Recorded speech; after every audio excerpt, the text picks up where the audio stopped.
Hi, everyone. This is episode 9 of We NEDA Talk. Took a long break to finish out the semester, but I'm so happy to have this next guest on. Dear friend of mine, close friend of mine, Maggie Gehlsen. Hi. Hi.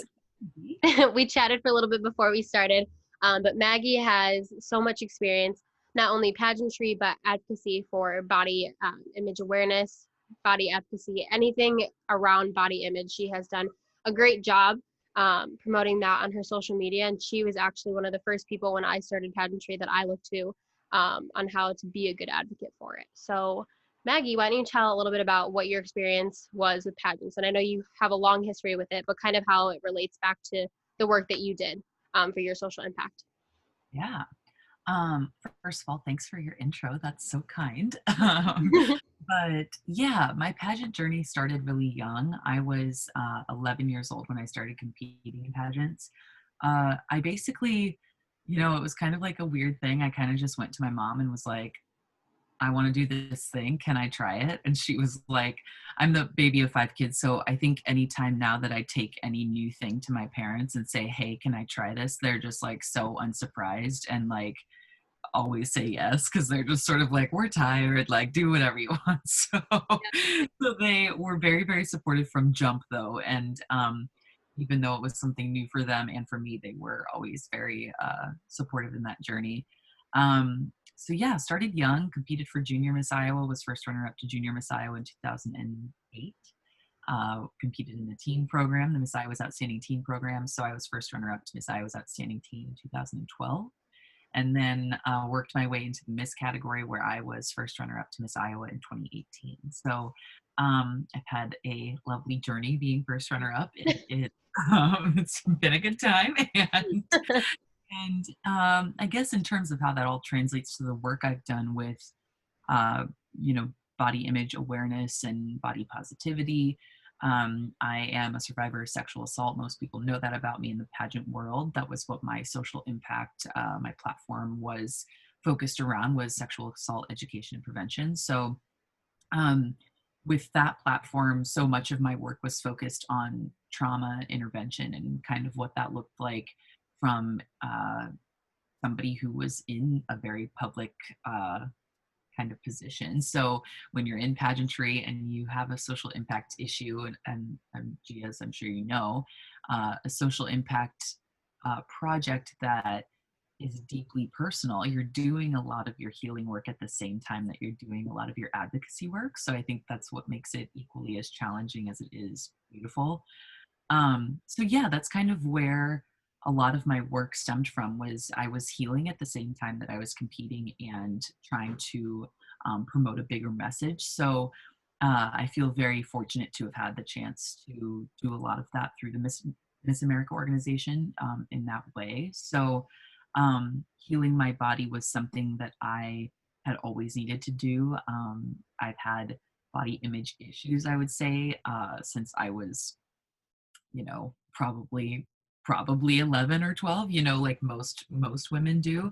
And for all intents and purposes, just speaking to women. But yeah, I think pageantry helped me to not only kind of reclaim a certain aspect of who I am in my own body, but it also helped me to drive the mission of my social impact, which was to heal your body and your mind in the wake of sexual trauma. So I did that through my nonprofit called Trauma Queens. So that's kind of the background story as to what my journey has looked like in pageantry. Yeah, you make a really good point talking about healing and still advocating and competing. And I think a lot of girls within this organization can relate to it because I've said it before that I think a lot of women within this organization make a social impact based off of traumas so they can help other people. But sometimes you're not recovered from that trauma. And so you use what you advocate for to heal from it. But did you ever have a hard time advocating while healing? Yeah. Yeah, totally. I definitely I also had an eating disorder when I was 19. So that was when I was competing for Miss Iowa for the first time in the Miss division. So that semester of college, I just fell into a really bad place and had an eating disorder, and it was, super impactful on my mental space, just because I remember getting on stage and competing in swimsuit.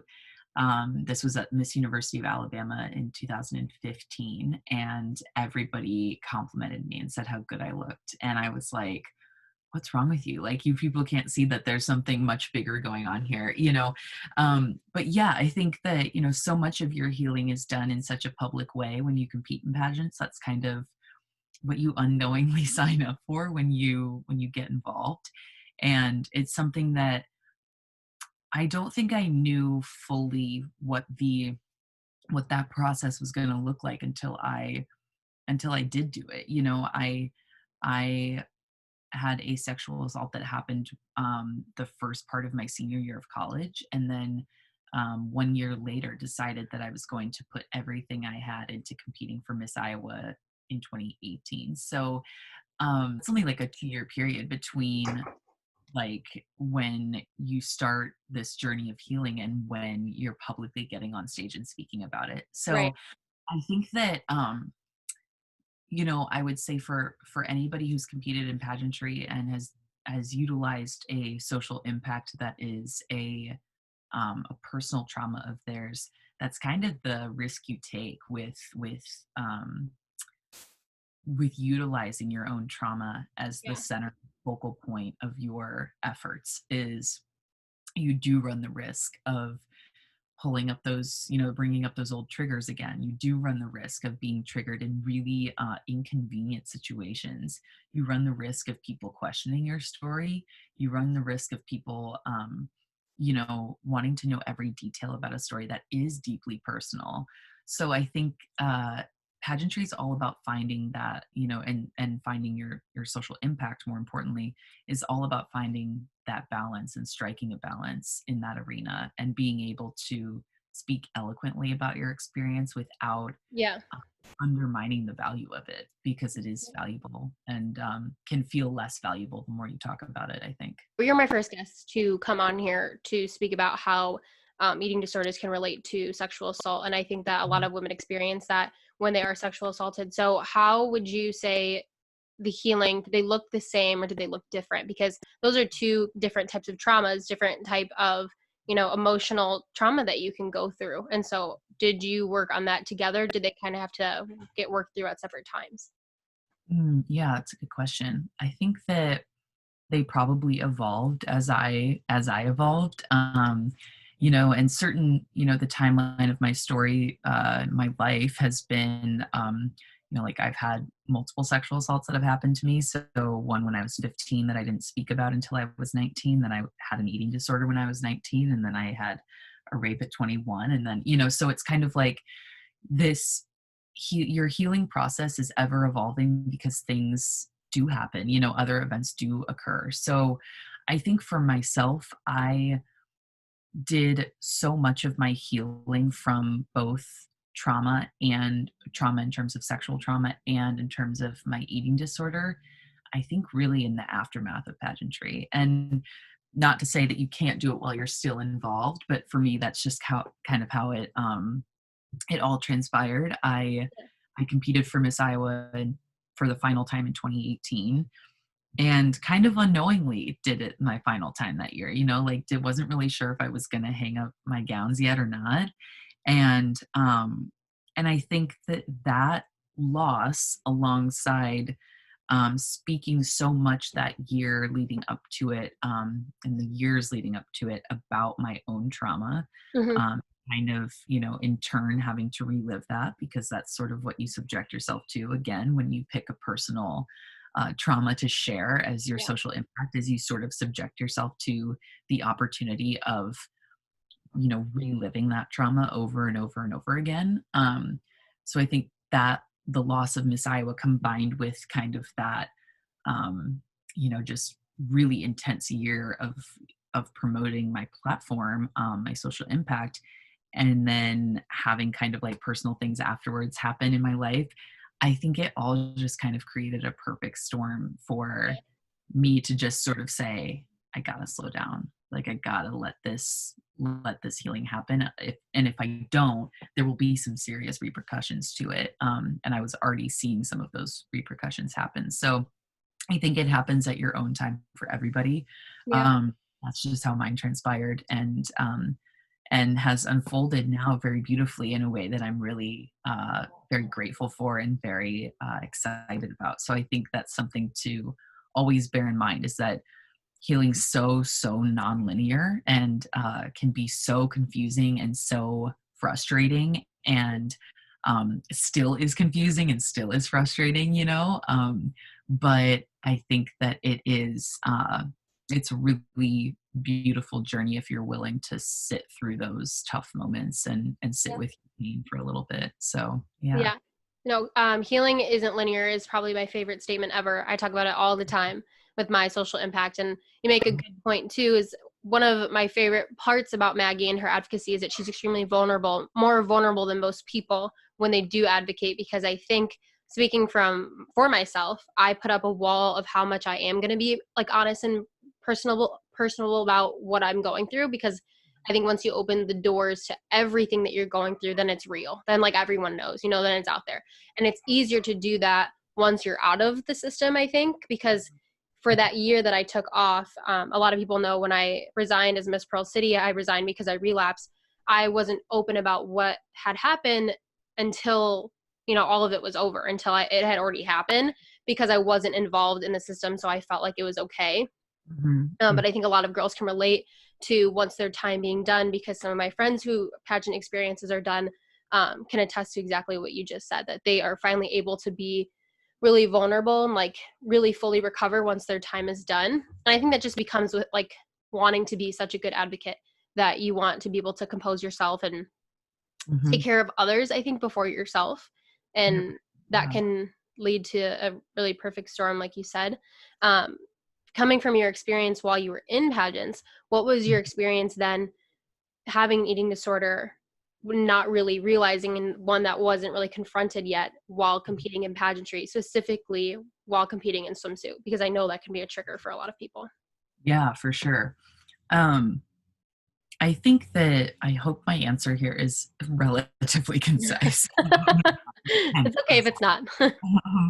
I think that swimsuit's such an interesting portion, especially, if you have anybody who's listening who still competes in Miss USA or in a system that does still utilize the swimsuit portion. Swimsuit's so interesting because, everything's 2020 in hindsight, and looking back, I did so much to make my body a certain way so as to appease whomever except for me, so even if I thought it was good enough, um I knew that a certain judge may not, or that a certain director may not, or that somebody in the audience may not think it was good enough. So really what swimsuit became for me when I was competing in my, I would say, younger, like late teens, 19 into 20, those first couple of years of Miss, um I think what swimsuit became was more of a game of what did they want and how can I give it to them. And what happened when when I had an eating disorder and was still competing in swimsuit was that, my eating disorder kind of happened, I would say, unknowingly at first, and then obviously very knowingly, and I think that's kind of how all eating disorders can happen, is they kind of just sneak up on you. And then once you're in it, you're really in it. And that's exactly how mine happened. I had a lot of things going on in my life that were really stressful and really, I was grieving a lot at that time. And so I ended up losing I lost like 20 pounds over like a 2-month span, which I'm 5'9". So that's like not, not very conducive to health or anything safe. And then competed for Miss UA, won swimsuit at Miss UA, while being about 121 pounds, as somebody who's, again, 5'9", and I've always had like a muscular build. It's not, that was not a normal weight for me. Um, and, I think that I took a step back from that pageant. I was first runner up to Miss University of Alabama that year, and I decided that coming spring to compete in Iowa. So I was racing to the finish line to try and get a sweeps title to compete at state. And I ended up gaining all of my weight back. So it was like I gained it back and then some. And so then people at the beginning of the year in January saw me compete as this 121-pound, teeny tiny little person. And then that June saw me on Miss Iowa stage weighing in at like, my normal weight, like 140, 145, whatever. Not looking super toned really, and not looking, super skinny or quote, whatever you want to call it. And I think that that really, um, threw me for a mental loop just as much as it did other people, because it was like two different people getting on that stage, and two different people in such a short time. So I think that that healing looked really different because I was um, I was utilizing a lot of poor coping mechanisms during that semester of college. I'll be totally honest. I was drinking super heavily. I was, just doing a lot of bad things, was hanging out with a lot of not great people. And that definitely showed. And it ended up showing most apparently in my body. And I'll never forget, I went to the emergency room it was Easter Sunday of my sophomore year. I wasn't home in Iowa or anything. I was still at Alabama, and I went to the ER because I had this massive panic attack. And it was like, looking back, that was kind of my body's way of being like, what is happening? Like, what are you doing to me? And our bodies are so, so intelligent. They have such an innate sense of intelligence within them that can alert us of when something is off. And if we're willing to listen, then, we can fix that problem. But I think that that healing was really kind of shoved under the rug, if I'm being honest, until probably the following year when I had more time to just digest and, literally and physically, to just kind of, uh, uh, sort of assess what had just happened in that semester. So I think that healing while you have, or competing in swimsuit while you have an eating disorder you're walking such a fine line, because you're subjecting yourself to an incredibly objective opinion from another person on your body, which is the most vulnerable thing you have at that moment. Yeah. So that's where I think, if you can take a really, really honest step back and say, I'm not ready for this. This isn't something I could do consciously, in a good mental place, then that's a good, tell sign to maybe take a step back and take a breather from it for a while. So just something I think I kind of wish I had done. So it's Yeah. like, mhm, Yeah, I've talked about this with pretty much almost every guest who has been a part of pageantry, and that it's like human nature to, as being a judge, from a judge's standpoint, it's human nature to judge someone on their appearance, especially their physical appearance when you're scoring swimsuit. And we're told, just pride, that it was all about our confidence, and that, what we exude while we're on stage, and that's all that you practice, and that's all what you're told. But deep down, that what you're being scored on is a completely subjective opinion of five individuals of what they think your body looks like, and if they deem it to be healthy. And I think it was even harder. I've talked about it with another guest, that being a body image advocate, you feel as though that, at least for me, I felt like I couldn't be too skinny, but I also couldn't be too big in their eyes, because I had to be yeah. like a healthy weight for Mhm. them to think that I was good at what I did. You know what I mean? And so I'm sure that you could relate to that, in that sense, that you felt like, and I don't know if you ever opened up. Did you ever open up to judges about your experience with eating disorders, with being sexually assaulted? Well, never with my sexual assault, but I always find this statistic incredibly fascinating. And I was going to bring this up earlier, that it's like over 33% of women who have been, um, and I think that's an accurate statistic. This is coming from National Alliance on Mental Illness. So um, it's like 33% or above of women who have been sexually assaulted have also had an eating disorder. So I find that statistic incredibly, um, you know, troubling. And also it completely astounds me at the fact that when our bodies are taken advantage of, then we take advantage of our bodies. And so then we start to see what they can live on, without, fueling them properly, we start to see what they can do, so that we can kind of contort to shapeshift to fit a smaller box. And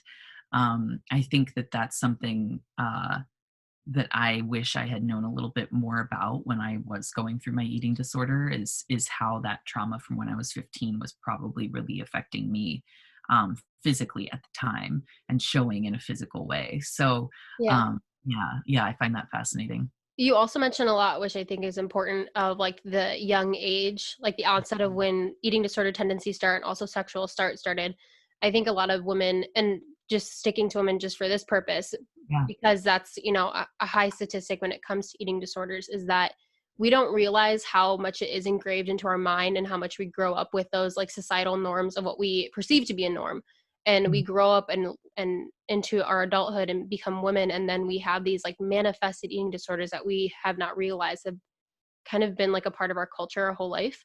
100%. And I think you mentioned it before that majority of women going into the the swimsuit aspect of pageantry all, I think, have some type of like eating disorder tendency. And while it might not be like a diagnosed eating disorder or a full-blown eating disorder, i've I have talked to every single girl I've talked to about their Yeah, experience with swimsuit had some type of eating disorder tendency, whether they realized it or not. mhm, And yeah, even myself, I advocated for it, and I was mhm, fully into it, you know what I mean? But I convinced myself, because I do what I do, that it's not an eating disorder, you know what I mean? yeah, So I absolutely. think a lot of people can relate to that, and I think it's really good that you share that aspect of it, because there's a lot of girls that I know that listen to this who have experienced sexual assault, and then thereafter had a eating Yeah. disorder after that. So Right. Well, I mean, so much of, and that's, yes, you're spot on that so much of what we learn growing up, especially as young women and, venturing into our teens, is all we learn is how to be smaller. That's the mhm, only thing we're taught is do this diet, do this trend, do this workout, fit in this size, be like this celebrity, be like, Kim Kardashian, whatever. Like, it's like, our whole lives we're just taught to like shapeshift into what they want, whoever they is, whether it's, judges on a panel or yeah, it's audience members or your board or yeah, um, whomever. And I think that shape shifting takes, all it does is it makes us want to take up less space. So yeah, then physically, as we take up less space, we start to do that with our personalities. We start to kind of like make these little shape shifting tendencies within our own very intricate, lovely personalities, and we start yeah, to make them a specific way so that we can make sure that that judge on that panel that day is going to respond well to our answers. It's kind of like how so many women in pageantry don't actually have an opinion on things because they want to appeal to both the right and the left. yeah, So it's kind of like the abortion thing. Like my favorite question about abortion is like, what's your thoughts on abortion? And the answer is like, well, I don't believe in abortion except in the case of rape or incest. right, And that is a blanket statement answer on abortion. Like that's yeah, the most like friendly left and right leaning answers you can give. yeah, So I think that we tend to do those things with our personalities too once we start to see the praise come in for what we've done to our bodies. yeah. So that's something that I, again, wish I had paid a little bit more attention to when I was competing in the swimsuit portion. So, Yeah, for sure. And you talked about this a little bit, and I'll keep this part short because this in itself could be its own episode. But like the feeling of wanting to take up less space or to appeal to whoever it may be, I think for myself, what I've spoken about in my experiences, my like confidence was directly correlated to what my body looked like at that time, and it also directly correlated to the relationship that I was in. And so usually I found that all of those three things also like aligned really well with one another. So like if I wasn't in a healthy relationship, my go-to wasn't to work on the relationship, work on the person, or work on myself mentally. It was to lose weight, because that is what I thought was going to keep someone. And I think a lot of women experience that as well within sexual assault, because I feel like it's a sense of control, of having control over something that you can fix, and yeah. it's not something to fix. You know what I mean? Absolutely, yeah.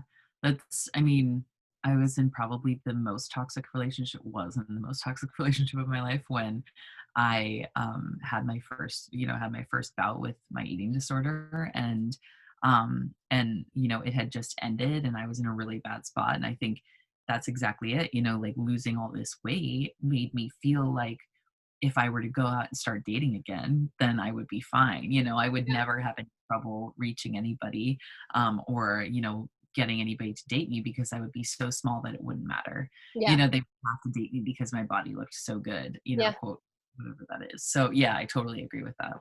Yeah, Mhm. I think, and even like with the number one thing people say when you come out of a breakup is what? A revenge body. You know, like that's like the go-to. Mhm. Like, why is that the first thing that you have to work on prior No, to like I know. probably all the mental damage that you've been through?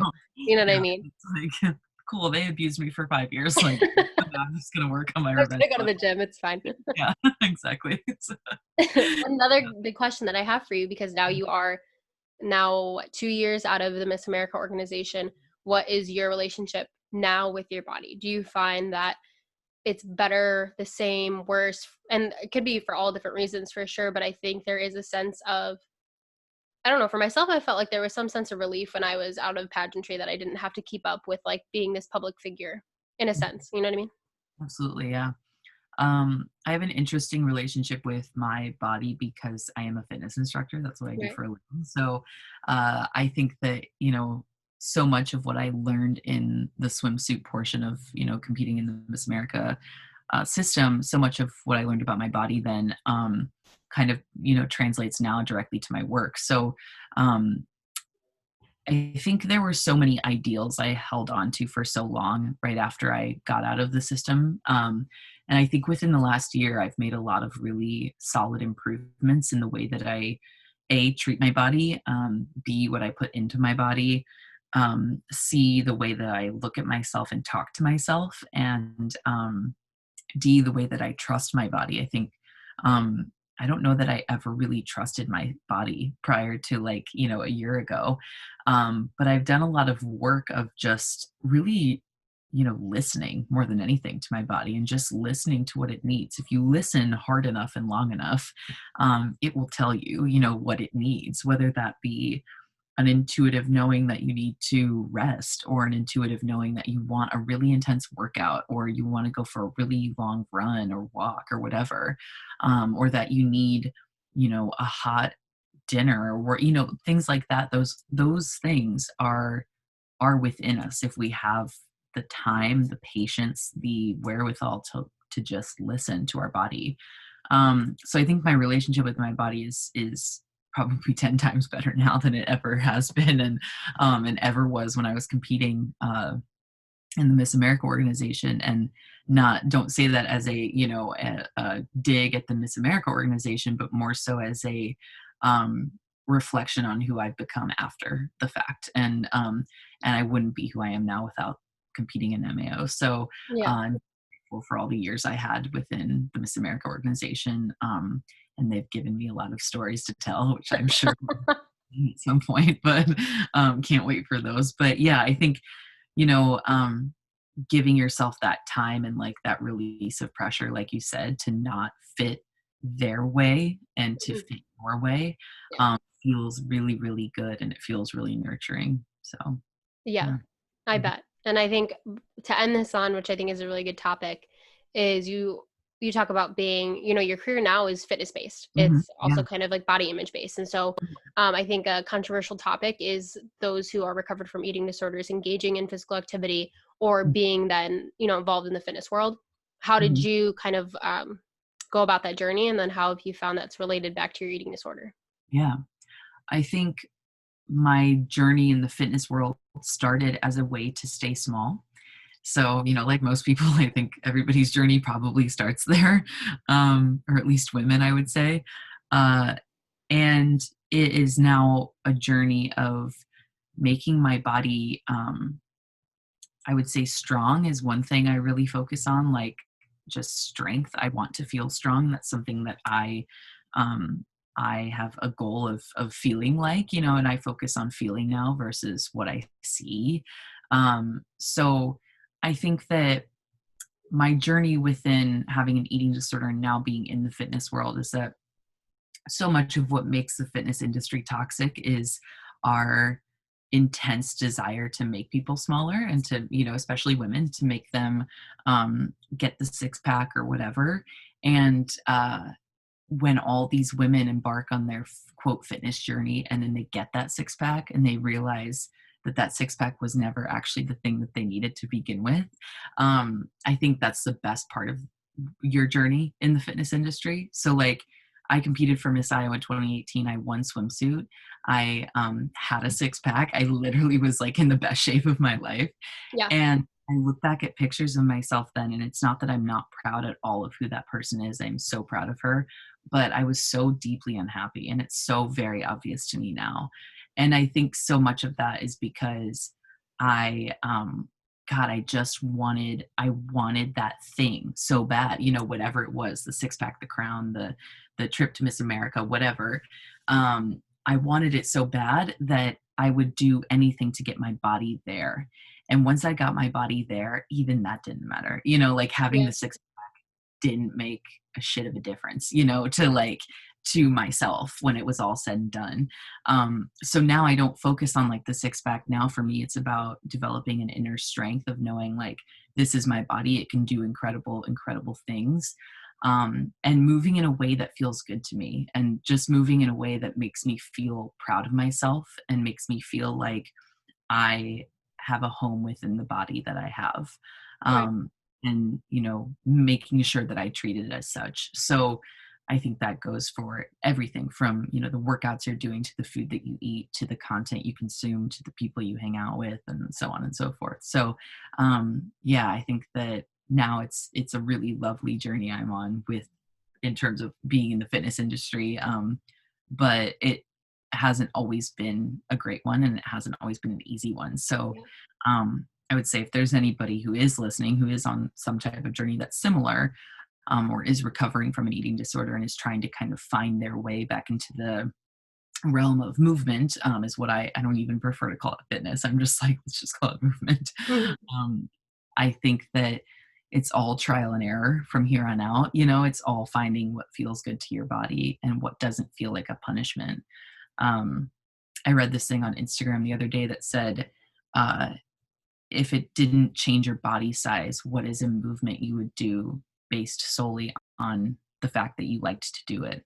Yeah. So many people DM'd me and said, like, how surprisingly short their lists were.